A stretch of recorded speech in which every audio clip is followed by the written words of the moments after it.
하나님께서 주시는 은혜와 평강이 우리 성도님들 위해 늘 충만하시기를 주님의 이름으로 축원드립니다.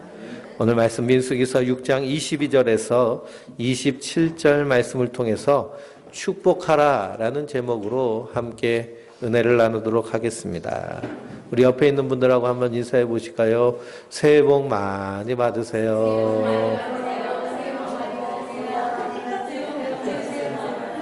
또 한번 인사해 보세요. 하나님 주시는 복을 충만히 받으시기 바랍니다 하고 인사해 보세요. 오늘 하나님께서 아론과 그리고 그 아들들, 그러니까 제사장들이죠. 제사장들에게 명령하십니다. 무엇을 명령하시느냐? 축복할 것을 명령하십니다. 너희는 이스라엘 백성들에게 이같이 축복하라 라고 하십니다. 성경을 읽어보면요, 축복의 말씀들이 계속하여서 나오죠. 그래서 성경 66권은 하나님의 일하심에 대한 말씀인데요. 어떻게 일하시느냐? 사랑으로 역사하시는 하나님의 일하심입니다. 그 하나님의 사랑이 하나님의 택한 백성들을 향하여 있고, 그 백성들을 향하여서 하나님은 하나님의 백성들을 통해서 축복하게 하심으로 그 하나님의 축복이 복으로 임재하게 하여 주셔서 그들에게 영원한 생명을 허락하여 주시는 줄 믿습니다. 그래서 창세기 읽어보면 족장인 아브라함도 축복하는 사람이었고, 그 아들 이삭도 축복하는 사람, 야곱도 축복하는 사람, 그 요셉도 축복의 사람인 줄 믿습니다. 우리 성도님들은 얼마나 우리의 말 가운데 축복하는 말이 나오고, 그리고 격려하는 말이 나오고, 칭찬하는 말이 나오고, 사랑의 말이 나옵니까? 우리가 이제 설날 연휴를 맞았는데요. 어떤 언론에서 설문조사를 했습니다. 설문조사를 했더니 56% 되는 사람들이요, 절반 이상 되는 사람들이 설날 친지나 친척들을 만나기 싫다라고 대답했습니다. 만나기 싫다는 거예요. 설날이 되면 가족들 다 모여서 만나고, 친척들도 만나고, 사촌들도 만나서, 그래서 왁자지껄 잔치 분위기가 나야 되는데 사람을 만나기 싫다는 겁니다. 왜 사람을 만나기 싫은가 하면 그들이 하는 말 때문에 그렇다라는 것이죠. 1년 만에, 안 그러면 명절이 돼서 정말 오랜만에 만났는데요, 그 만나서 나오는 그 입술의 말이 그 사람의 상처를 후벼 파고 그 사람을 아프게 하는 말들이 참으로 많다라는 것입니다. 그것 때문에 마음의 상처가 되고, 그것 때문에 다툼이 일어나고, 그것 때문에 서로 미워하고, 그리고 서로 등지는 일들이 우리 주변에 얼마나 많이 있는지 모릅니다. 심리학자들이요, 연구를 했는데요, 한 사람이 다른 한 사람에게 어떤 한 가지 충고를 하려고 한다면 그 사람이 그 충고를 받아들일 수 있도록 준비를 해야 된다고 그럽니다. 어떻게 준비를 하느냐? 10가지 이상 칭찬을 하고 격려를 하고, 그리고 힘을 보듬어 주어서 그 사람과의 관계를 풍성하게 맺은 이후에 충고 한마디를 해야 그 사람이 비로소 듣는다라고 말합니다. 그러니까요, 한마디 충고하기 위해서 10마디 무엇을 해야 되는 거예요? 격려를 하고 칭찬을 해야 되는 줄 믿습니다. 이건 심리학자들이 연구했습니다. 그러니까 6개월 만에, 1년 만에, 몇 년 만에 만난 친척, 사촌, 조카, 손주에게 야, 이렇게 하고 이렇게 하고 이렇게 하고 이렇게 해라 라고 잔소리한다고 해서 그것을 사람이 들을까요? 안 들을까요? 절대로 듣지 않는다라는 겁니다.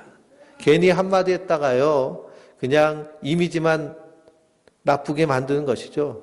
저 아줌마 왜 저래? 저 할머니 왜 저래? 이렇게 돼버리는 것입니다. 그런데 우리가 많은 사람들을 만나보는데 어떤 사람은 만나자마자 너 왜 이렇게 살쪘어? 이럽니다. 그러면 이제 벌써 마음이 탁 닥치죠. 가뜩이나 이 살 때문에 스트레스를 받는데 너 왜 그렇게 살쪘어? 그러면 나도 아는데 왜 네가 지적을 하냐라고 하면서 마음이 문이 확 닫힙니다. 그럼 다시는 보고 싶지 않은 것이 우리의 사람의 마음입니다. 그런데 정말 오랜만에 만났는데 그 가운데 지적하고 그리고 그 가운데 뭐 충고한다고 나는 마음에서 우러나서 충고하는데 너 왜 그렇게 받아들이느냐?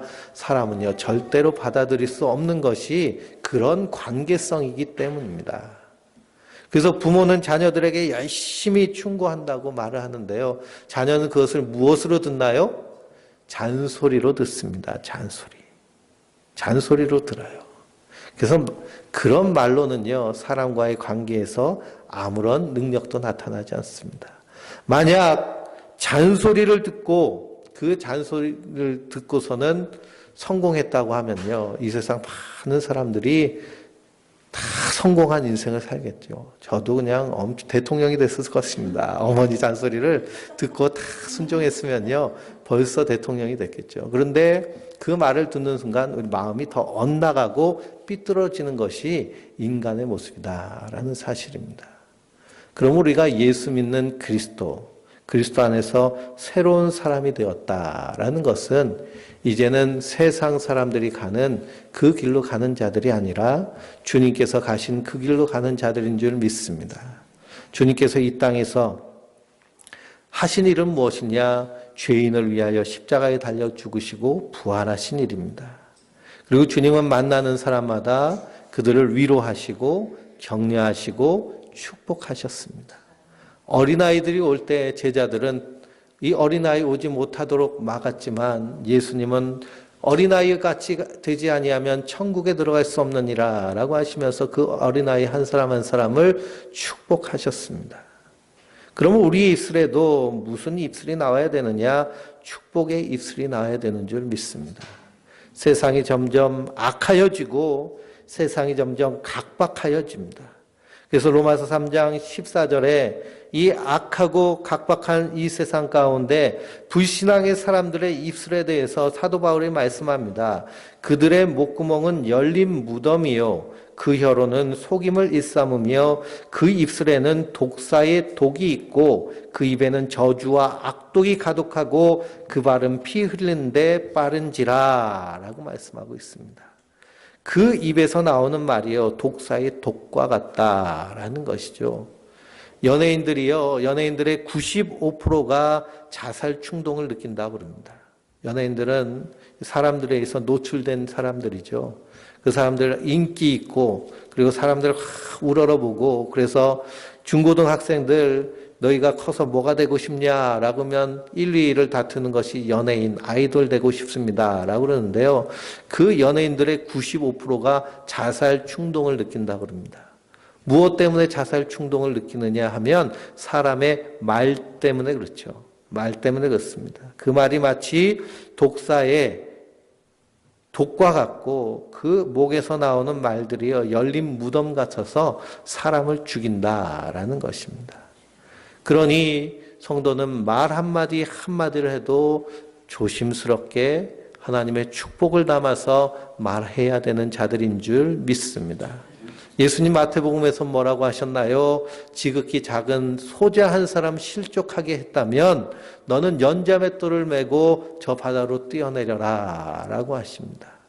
말 한마디로 상처 주고 실족해 한다면 주님은 연자맷돌을 메고요 바다로 뛰어들라고 그렇게 험한 말씀을 하셨습니다. 연자맷돌은 이 말이나 나귀가 끄는 맷돌이거든요. 그러니까 큰 거 이렇게 매달고 바다로 뛰어들라는 겁니다.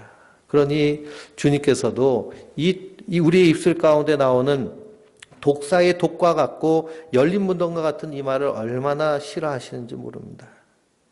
그래서 그들의 눈앞에 하나님의 두려움이 없으니 이와 같이 말한다라고 사도 바울은 말합니다. 우리가 정말 하나님을 두려워하며 예수 그리스도의 충만한 그 사랑을 깨닫고 그 사랑 안에 거한다라고 하면 우리 입술에서 축복의 말, 사랑의 말이 나와야 될 줄 믿습니다. 그래서 야고보서 3장에 야고보 사도는 이렇게 말합니다. 혀는 곧 불이요 불의의 세계라. 혀는 우리 지체 중에서 온몸을 더럽히고 삶의 수레바퀴를 불사르나니 그 사르는 것이 지옥불에서 나느니라 라고 말합니다. 그러니 우리 입에서 불을 토하면요 그 불이 뭐와 같다는 거예요? 지옥불에서 나오는 불과 같다라는 것입니다. 그러니 우리 입에서 나오는 이 말이요, 사람을 죽이는 독이 가득한 것이다 말합니다. 그러면서 우리가 주 하나님을 찬송하고 또 이것으로 하나님의 형상대로 지음받은 사람을 저주하나니 한 입에서 찬송과 저주가 나는도다. 내 형제들아, 이것이 마땅치 아니하니라. 샘이 한 구멍에서 어찌 단물과 쓴물을 내겠느냐라고 말씀하십니다. 그래서 주님께서는 내 원수까지도 축복하라 라고 말씀하십니다. 내 원수까지도 축복하라. 그러니 그것이 우리의 힘으로 되지 아니하죠. 그래서 나는 죽고 내 안에서 예수님이 살아 역사하셔야 되는 줄 믿습니다. 우리가 보기 싫은 사람 만나고요, 그런 사람을 대하면 괜히 내 안에서 꽁한 마음이 올라와서 입에서 독을 뿜어내고 싶은 그러한 생각이 들고 나도 모르게 그런 말이 나올 수도 있습니다. 그럴 때마다 우린 자기를 쳐서 날마다 복종해야 됩니다. 주여, 내 입술을 붙잡아 주시옵소서. 내 입술에서 축복의 말이 나오게 하여 주시옵소서. 내가 하나님을 사랑하고 예배하고 찬송한다 하면서 어찌 사람을 저주할 수 있겠습니까? 라고 기도하며 사람들 만나시기 바랍니다. 그래서 하나님이 우리를 통해서 원하시는 것은 무엇이냐?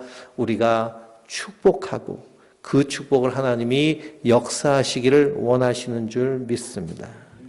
그러므로 우리가 하나님의 자녀, 하나님의 백성된 가장 큰 이유 중에 하나도 무엇이냐? 우리가 이 땅에서 하나님을 예배하며 이 땅에서 하나님의 사랑을 증거하며 하나님의 축복으로 축복하는 일입니다. 랄프 갈복이라는 신학자가 가정의 축복이라는 책을 썼는데요. 이 책에서 이렇게 말합니다. 목회자가 성도를 축복하는 것처럼 부모는 가정의 제사장으로서 동일한 특권을 가지고 있다. 목사가 성도에게 축복하듯이 부모가 자녀를 축복할 수 있어야 한다. 자녀에 대한 축복은 위대한 힘이 있다. 파도처럼 밀려오는 온갖 유혹과 공격을 막아서는 복음학이 될 수 있다. 사랑의 복음학을 주님으로부터 받는 것이다 라고 말했습니다. 그러니 하나님 우리를 왕같은 제사장으로 불러주신 줄 믿습니다.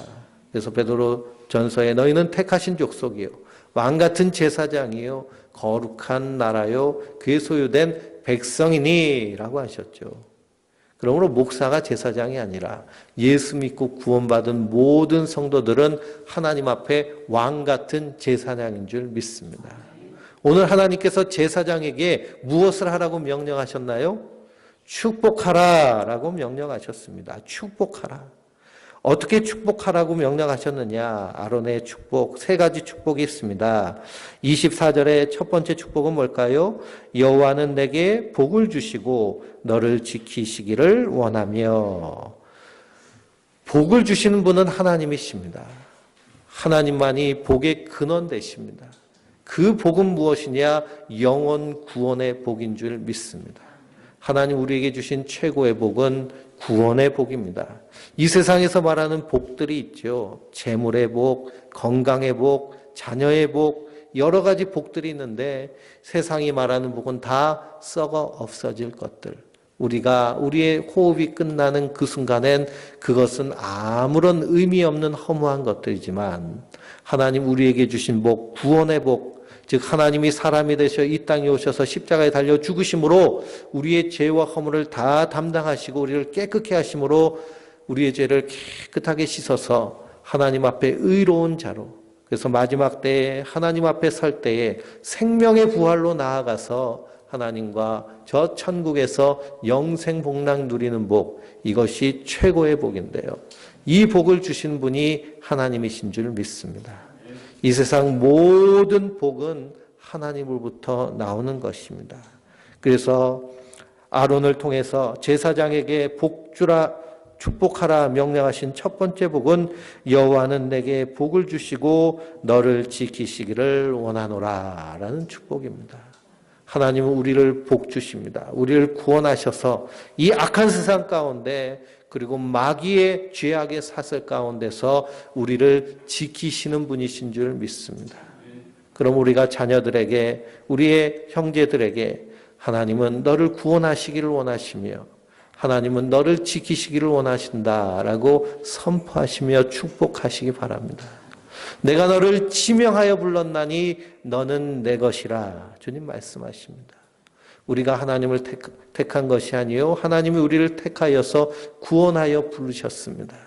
이사야 선지자를 통하여서 하나님 말씀하시기를 내가 내 이름을 내 손바닥에 새겼노라 라고 하십니다. 하나님 우리를 그렇게 사랑하시는데요. 그 사랑하는 자를 통하여서 하나님의 그 사랑이 선포되어지며 그 축복이 선포되어지기를 원하시는 것입니다. 그것은 뭐냐? 하나님 내게 복 주시기를 원한다.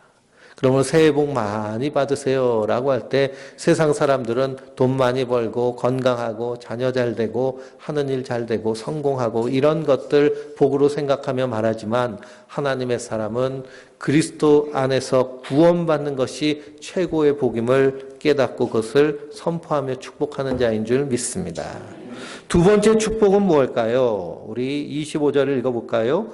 여호와는 그의 얼굴을 내게 비추사 은혜 베푸시기를 원하며 아멘. 하나님 은혜 베푸시기를 원하시는데요. 그 은혜는 어떻게 베풀어 주느냐? 얼굴을 비춰주심으로 은혜를 베푸시는 줄 믿습니다. 구약 성경을 읽어보면 하나님이 얼굴을 외면하시는 것이 저주로 되어 있습니다. 하나님이 얼굴을 비춰주셔야 그것을 통해서 하나님의 은혜를 누리는 것이죠. 이스라엘 백성들이 시내산에서 하나님을 만납니다. 하나님을 만남으로 말미암아 그들이 복을 누립니다. 사도 바울이 원래는 예수 믿는 사람들을 핍박하고 박해하는 하나님의 원수, 그리스도의 원수를 행하였습니다. 그러나 그가 다메섹 도상에서 부활하신 예수님을 만나죠. 영광스러운 빛 가운데서 그분을 만나고 그가 엎드려집니다. 그리고 깨지죠. 그래서 이전에는 핍박자요 박해자였고 그리스도의 원수를 행하였는데 이제는 복음을 증거하는 생명의 사도로 거듭난 것을 보게 됩니다. 이것이 하나님의 은혜인 줄 믿습니다. 그리스도께서는 이 땅에 빛으로 오셨습니다. 우리가 주일 오후 시간에 요한복음에 대해서 말씀을 나누는데요. 빛으로 오신 예수 그리스도, 그분이 세상의 빛을 쫙 비침에 세상 사람들이 어떻게 했나요? 빛을 싫어하고 어둠 속에 숨었습니다. 왜 그러냐? 빛 가운데 나아가니 자기의 들어온 것이 다 드러나기 때문이죠. 우리가 치과에 가면요, 이빨을 벌리고 치과 선생님이, 의사 선생님이 빛을 확 비추면 이빨이 하얘 보이는데도 빛이 강하게 비치니까 거기 끼어있는 치석이라든지 충치까지 다 보이는 것처럼 그리스도께서 우리 가운데 빛을 비추면, 하나님 우리에게 빛을 비추면 우리 안에 있는 더러운 것들이 다 드러나는 것입니다. 그러면 인간은 본능적으로 숨게 되어 있습니다.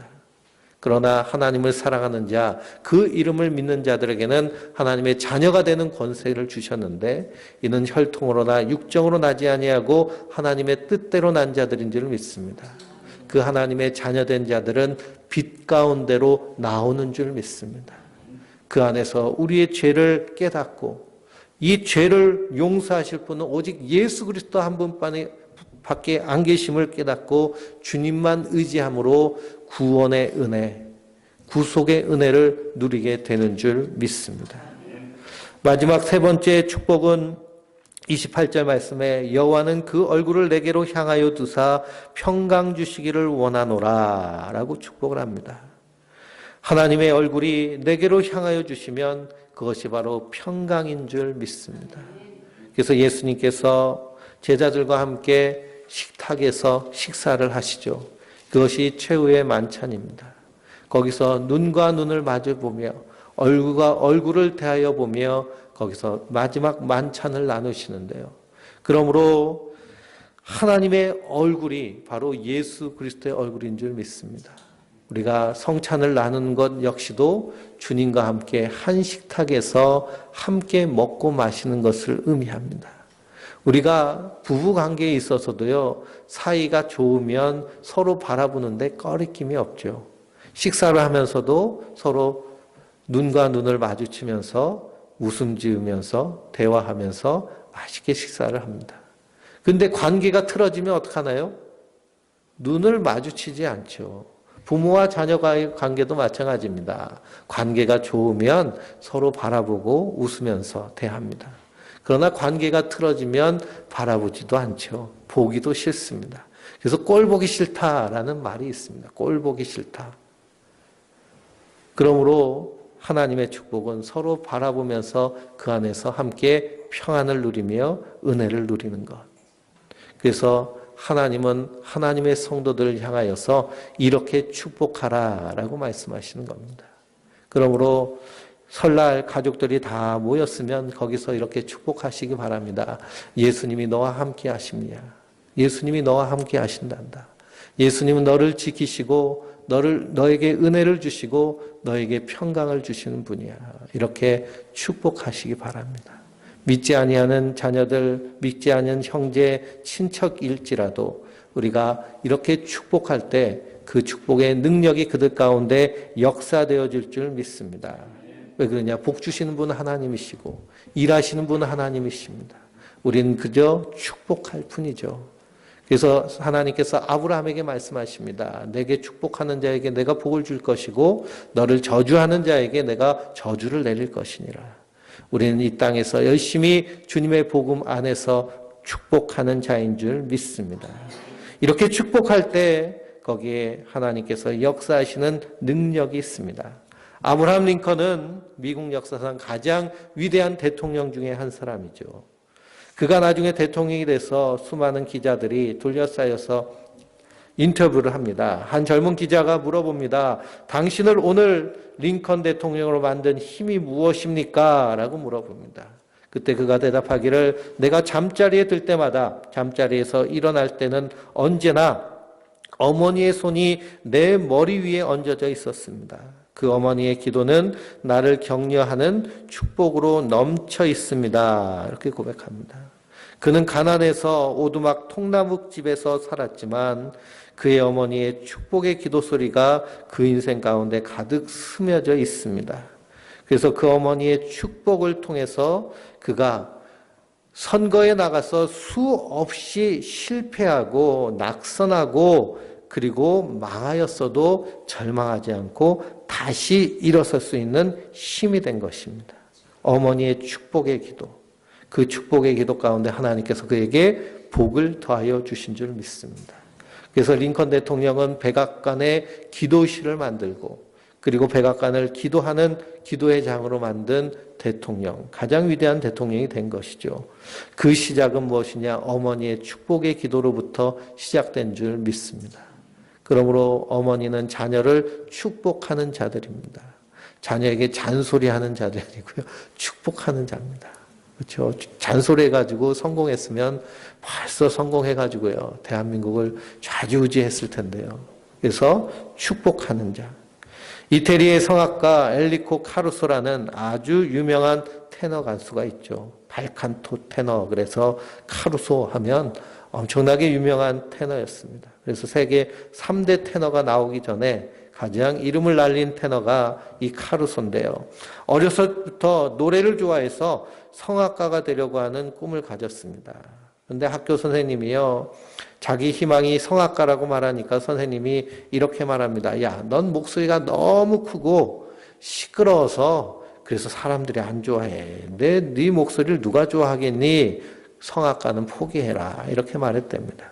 그러나 그 어머니는 다르게 말합니다. 너의 목소리는 감미롭고 너의 목소리를 듣는 모든 사람은 황홀한 기쁨에 젖어들 것이야. 늘 이렇게 권면하고 힘줬습니다. 아버지 없이 홀어머니와 함께 살던 이 카루소는 가난한 가정이었지만 그러나 꿈을 잃지 않았습니다. 그 이유는 무엇이냐? 어머니의 축복과 어머니의 격려가 있었기 때문이죠. 그래서 그가 위대한 성악가가 됩니다. 세계적으로 유명한 미국 존 홉킨스 의과대학에서 연구 보도를 했는데요. 부모가 친밀한 관계를 누리지 못한 자녀들, 부모와 친밀한 관계를 누리지 못한 자녀들은 마음속에 부모로부터 받은 상처를 가지고 살아가기 때문에 병에 시달릴 확률이 높다고 그럽니다. 고혈압, 당뇨, 동맥, 관상질환, 악성종양, 암, 정신병, 여러 가지 심리적 질병들은 부모와 친밀한 관계를 가지지 못한 사람들이 훨씬 걸릴 빈도가 높다라고 연구 결과가 나왔습니다. 그러므로 친밀한 관계, 그 관계의 핵심은 무엇이냐? 사랑하고 축복하고 격려하는 것인 줄 믿습니다.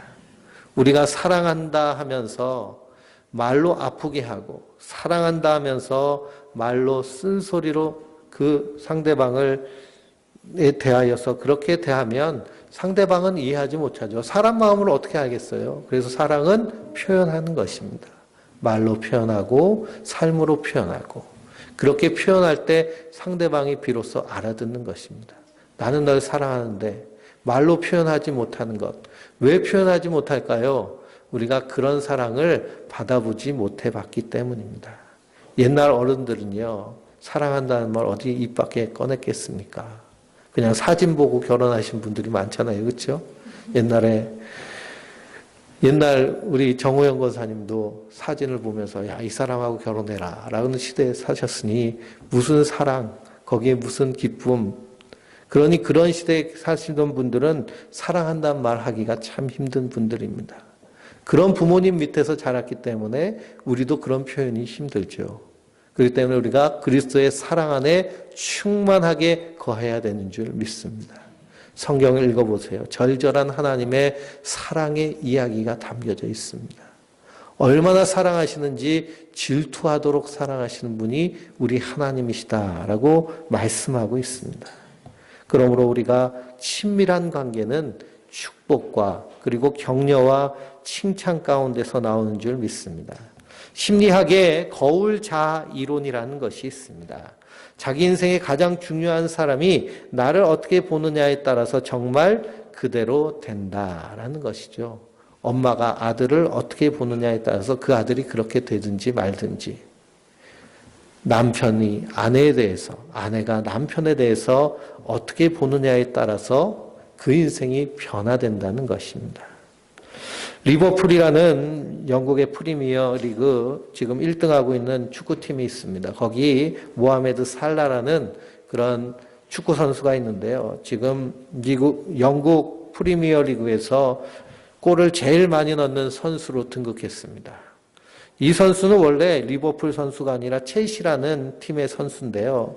첼시라는 팀에서는 항상 후보 선수였고 단 한 번도 경기에 뛰어본 적이 없습니다.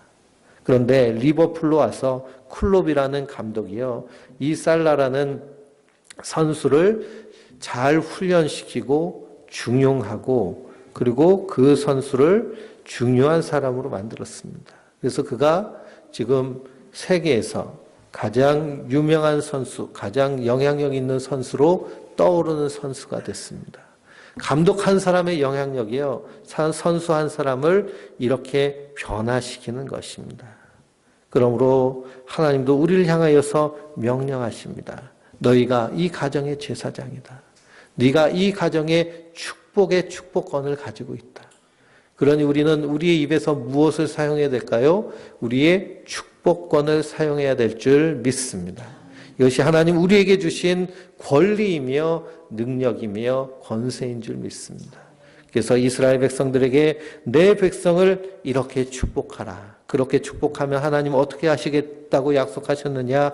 27절 말씀에 그들은 이같이 내 이름으로 이스라엘 자손에게 축복할지니 내가 그들에게 복을 주리라. 그러므로 우리 자녀들이 하나님의 충만한 복을 누리기 위하여 먼저 부모된 우리들이 자녀들을 어떻게 해야 될까요? 축복해야 되는 줄 믿습니다. 자녀가 결혼해서 손주를 낳으면 그 손주를 어떻게 해야 될까요? 축복해야 될 줄 믿습니다. 우리 입에서 절대로 저주하거나 판단하거나 비교하는 말로 그 심령을 음부에 쏟아놓을 이유가 하나도 없습니다. 그러므로 이번 설날 때도 일가 친척을 만나면 내 입술에서 무슨 말만 나와야 될까요? 축복의 말만 나와야 될 줄 믿습니다. 그래서 그 안에서 하나님의 충만하신 사랑, 하나님의 충만하신 복이 강같이 흘러넘치며 능력으로 나타나고 드러나는 그런 하나님의 사람, 축복의 사람 되시길 주님의 이름으로 축원드립니다. 기도하시겠습니다. 전능하신 하나님.